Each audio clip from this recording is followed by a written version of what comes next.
हमारे चैनल के दर्शक एक टोपी में नौजवान को देख रहे होंगे। मुझे परिचय बताने की कोई ज़रूरत नहीं है। शहीद आजम भगत सिंह और उनके साथ ही मदर टेरेसा और पेरियार स्वामी, ऐसे कई लोग हैं, बिरसा मुंडा, जो आदिवासी लोग उन्हें भगवान मानते हैं, अपना भगवान मानते हैं। रानी अवंतीबाई लोधी, ऐसे माता झलकारी बाई, ऐसे कई लोग महापुरुष, महिला पुरुष, तमाम महापुरुषों की एक तस्वीर से सजा हुआ कमरा है। आप लोग इस बात से हैरत में पड़ जाएंगे कि ऐसी कौन सी जगह है, ऐसा किसका कार्यालय है कि देश के छोटे बड़े सैकड़ों लोगों की तस्वीरें यादगार स्वरूप इस कमरे में लगी हुई है। आप एक के बाद एक सारी तस्वीरें देखते जाइए।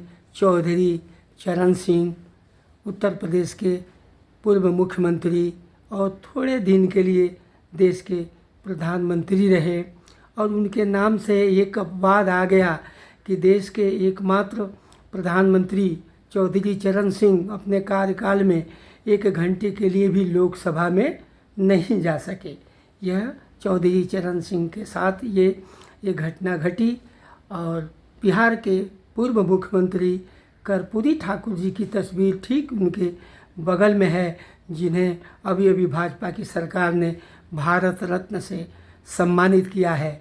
और हमारे बाबू जगजीवन राम जी को आप देख रहे हैं जैकेट में, जिनके साथ जब वो देश के उप प्रधानमंत्री थे, उन दिनों कभी घंटे घंटे भर उनके कार्यालय में बैठकर उनके गांव से लेकर और मुंबई तक की खबरों का सिलसिला मैं जारी रखता था। चित्रगुप्त के प्रसिद्ध संगीतकार चित्रगुप्त जी के गांव के थे, इसलिए चित्रगुप्त जी का संदेश मैं बाबू जगजीवन राम जी को देता था और उनका संदेश चित्रगुप्त जी को जाकर देता था। फिर ठीक देश के संविधान के शिल्पकार भारत रत्न डॉक्टर बाबा साहब अम्बेडकर, माता रमाई यहाँ तस्वीर में है। फिर इन्हीं के साथ देखिए फूलन देवी की भी तस्वीर है। फिर APJ कलाम राष्ट्रपति, ऐसे अनेक लोगों की तस्वीरों के बीच में आप देख सकते हैं कि मान्यवर काशीराम जी, जिनको मान्यवर कहा जाता है। उसके बाद यहाँ वाल्मीकि जी की तस्वीर है और ठीक एक इसके मध्य में एक डॉक्टर बाबा साहब अम्बेडकर की बड़ी तस्वीर के ठीक नीचे एक छोटी सी मामूली सी कुर्सी जिस आदमी ने अपने लिए चुना है, वह एडवोकेट सांसद चंद्रशेखर जी हैं। एक छोटी सी कुर्सी देख लीजिए, एकदम मामूली सी कुर्सी, और यहाँ गेस्ट लोग, मेहमानों के बैठने के लिए जो सोफ़ा लगाया गया है, आप देख सकते हैं कितना कीमती, कितना मूल्यवान। एक मेहमानों के जो इनके पास मिलने आने वाले लोग हैं, उनके लिए देखिए कैसा बैठक है। एक दुर्लभ आपको तस्वीर दिखाता हूँ अपने चैनल के दर्शकों को कि जिस कार्यालय में इतने सारे देश के महापुरुषों की तस्वीर समेटी गई है, अपने आप में लाजवाब है। और जो आदमी यहाँ वो तस्वीर को रखा हुआ है, संजोया हुआ है, वह आदमी चंद्रशेखर, एडवोकेट चंद्रशेखर सांसद। देखिए आगंतुक लोगों के बैठने के लिए आप सोफ़ा देख सकते हैं। शायद ऐसा कहीं तस्वीर आपको देखने को नहीं मिलेगी कि जो खुद अपने बैठने के लिए इतनी सी छोटी सी एक कुर्सी का सिलेक्शन किया है। मैं अब ज़्यादा कुछ न बोलकर मैं यहाँ मुंबई के से आया हूँ और ख़ास चंद्रशेखर जी से मिलने आया हूँ, लेकिन दुर्भाग्य से वो अपने क्षेत्र में है। बल्कि यहाँ के दिल्ली के अध्यक्ष यहाँ मेरे साथ बालक राम बौद्ध जी हैं, और मैं इनके बारे में बाद में बताऊंगा। बस इतना ही कहूँगा कि आप दिल्ली की कमान संभाले हुए हैं और मैं उनसे जानना चाहूँगा अपने दर्शकों को बता दूं कि मैं बहुत सारी मुद्दाएं जो इनके साथ बैठ के बात हुई है, मेरे दिल को छू गया है व्यक्तिगत रूप से। मैं जानना चाहूँगा आपसे कि आप दिल्ली के लिए इस समय आपकी पार्टी क्या कर रही है। आप हमारे चैनल के दर्शकों को थोड़े में बताएं। आपका बालक राम बौद्ध जी, हमारे चैनल में आपका हार्दिक अभिनंदन है, हार्दिक अभिनंदन। बहुत बहुत शुक्रिया। सभी को जय भीम, नमो बुद्धाय, क्रांतिकारी जय भीम। मैं आपके चैनल के माध्यम से सभी समस्त देशवासियों को, जो हमारा ये एक अम्बेडकर माह चल रहा है, उस माह में बाबा साहब अम्बेडकर की जयंती की बहुत बहुत मंगल कामना देता हूँ और आपका बहुत ही अभिनंदन करता हूँ कि आज आप मुंबई से चल के आज़ाद समाज पार्टी के माननीय चंद्रशेखर आज़ाद जी के कार्यालय में आप दिल्ली आए हैं, तो आपका हार्दिक स्वागत है, आपका अभिनंदन है। मैं आपको बताना चाहूँगा कि हम आज़ाद समाज पार्टी के समस्त कार्यकर्ता बहुत कर्मठ और ईमानदारी से समाज की सेवा के लिए लगे हुए हैं। भीम आर्मी के द्वारा भीम आर्मी के एक एक कार्यकर्ता अपनी ईमानदारी से अपना निर्वाह कर रहे हैं और माननीय सांसद चंद्रशेखर आज़ाद जी का जो एक संकल्प है कि जो बाबा साहब अम्बेडकर ने जो एक संकल्प लिया था प्रबुद्ध भारत का निर्माण करने का जो उनका एक संकल्प था बाबा साहब का, उसको पूरा करने के लिए माननीय चंद्रशेखर आज़ाद जी जिस कड़ी मेहनत से लगे हुए हैं, हम सब साथी उन्हीं के साथ कंधे से कंधा लगा के बहुत सहभागिता के साथ लगे हुए हैं। और इस देश में जो एक बहुजन का जो एक संकल्प था कि जिस तरह से देश कभी सुनते थे कि देश सोने की चिड़िया रहा था, वो उस समय सोने की चिड़िया था। आज भी उसी देश को एक देश के युवाओं के उज्जवल भविष्य के लिए जो देश में होना चाहिए, जिस तरह से बाबा साहब अम्बेडकर ने उसी परिकल्पना की सोच के अनुसार भारत का एक संविधान दिया। वो संविधान एक पुस्तक नहीं है, वो भारत का एक आइन है। भारत का वो आइन है जो भारत के आम नागरिक को खुशहाल ज़िंदगी जीने का एक सपना देता है। सपना ही नहीं, उनको अधिकार देता है।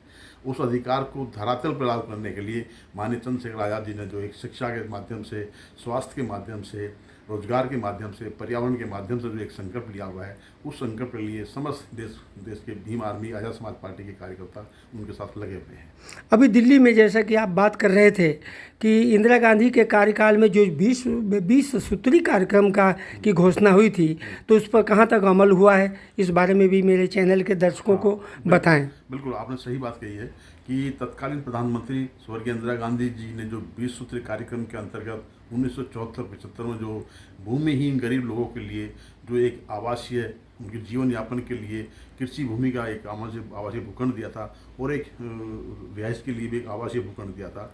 उस भूखंड की दिल्ली में बहुत बड़ी समस्या है, जो कि सभी वीकर सेक्शंस के लिए, भूमिहीन लोगों के लिए दिए गए थे। उसमें कोई जाति विशेष के लिए नहीं था। उसमें एक बहुत बड़ी समस्या दिल्ली में ये है कि उन सबको अभी तक कोई मालिकाना हक नहीं दिया गया है, जिसकी लड़ाई बहुत लंबे संघर्ष चल रही है। वो ये मुद्दा भी दिल्ली का हमने माननीय सांसद जी के सामने रखा है और सांसद जी ने मुझे भरोसा दिया है कि हम इस मुद्दे को बहुत तीव्रता से, बहुत मजबूती से संसद में उठाना है, संसद में उठाएंगे। संसद में करने के लिए रोड पर उठा के हम इस लोगों को जो उनका हक है, मालिकाना हक, उनको दिला के रहेंगे। और आप कह रहे थे कि जो लोग 60% 40% में जिनको जो आवासीय लोग यहाँ के अस्थायी निवासी हैं, उनकी भी कुछ समस्या को लेकर आप संघर्ष कर रहे हैं, वो भी बताएं। उसके साथ में हमारा एक मुद्दा ये भी है कि 20 सूत्री कार्यक्रम वाला तो है ही है, उसके साथ साथ जो दिल्ली सरकार ने स्लम एरिया में जो झुग्गी झोंपड़े में जो बसाया गया है, जिनको 12 गज के, 20 गज के, 22 गज के प्लॉट देकर बनाया गया है, उनको भी आज तक कोई मालिकाना हक नहीं दिया गया है। वो भी 40-50 साल से वहाँ रह रहे हैं। वो दिल्ली में रह जरूर रहे हैं, लेकिन किसी मालिक की हैसियत से नहीं रह रहे हैं। आज वो उनको भी एक मालिक की हैसियत बनाने के लिए वो भी हमारा एक मुद्दा है, वहाँ पे है। और दिल्ली नगर निगम में खासकर जो प्राइमरी शिक्षा है, उस प्राइमरी शिक्षा को बेहतर बनाने के लिए आज़ाद समाज पार्टी भीम आर्मी की हर वार्ड में एक पाठशाला, मैंने देखा, अभी पोस्टर देखा मैंने इसका बकायदे भीम पाठशालाओं का निर्माण किया जा रहा है। अब तक कितने पाठशाला बन गए ऐसे आपके? अभी तक हम करीब ये मान चलिए हम करीब 15-20 विधानसभा में हम पाठशाला खोल चुके हैं जी। और उस पाठशाला का हमारा उद्देश्य ये है कि जो बच्चे स्कूल से वंचित रह गए हैं या स्कूल नहीं जा पा रहे हैं या स्कूल जा रहे हैं तो स्कूल में जाके अपनी अच्छी गुणवत्ता वाली शिक्षा नहीं ले पा रहे हैं, उनको हम अच्छी बेहतर शिक्षा उनको देने का हम अपनी पाठशालाओं के माध्यम से कर रहे हैं, कोशिश कर रहे हैं। जी, अभी कुछ लोग जैसे बॉम्बे में भी कर रहे हैं और कुछ एक हफ्ता हो गया मैं यहाँ भी घूम रहा हूँ दिल्ली में, तो कुछ लोगों की ऐसी आशाएं हैं कि चंद्रशेखर जी की पार्टी जो भीम आर्मी सेना है और अभी आने वाले उत्तर प्रदेश के चुनाव में जिस तरह से इनकी लोकप्रियता बढ़ रही है इनके कामों को देखते हुए, तो क्या लगता है आपको कि आप लोग विधानसभा में किस हद तक कामयाब होंगे? क्या लगता है देखिए, आपको? हमारी कामयाबी जो है वो कामयाबी हमारी डिपेंड करती है हमारी कार्यशैली पे, हमारे व्यवहार पे। हमारे सांसद जी का जो व्यवहार है वो बिल्कुल जनता से बिल्कुल बिल्कुल मिला हुआ व्यवहार रहता है। वो जनता में जनता जैसी रहती है उनके बीच ऐसे ही रहना पसंद करते हैं और जनता को उसी तरह उसी नज़रिए से देखते हैं। तो जो हमारा एक पार्टी का जो हमारा एक संकल्प है कि हम अपने व्यक्तिगत नेता के लिए नहीं है, हमारे नेता का भी ये संकल्प है, हम अपने लिए नहीं है, हम आम जनता के लिए हैं, हम आम देश के आम नागरिक के लिए हैं, हम प्रदेश के नागरिक के लिए हैं। उनके जो हकूक़ हैं उन हकों को देने के लिए हम आए हैं। तो वो उस उम्मीद से हम पूरा भरोसा है कि जनता हमको पूरा एक मौका देगी और जब अगर जनता में जब जैसे ही हमें मौका मिलेगा हम उनके हकों को पूरा 100% को देने का काम करेंगे। धन्यवाद, बहुत बहुत धन्यवाद आपका। बहुत बहुत शुक्रिया। जय हिंद।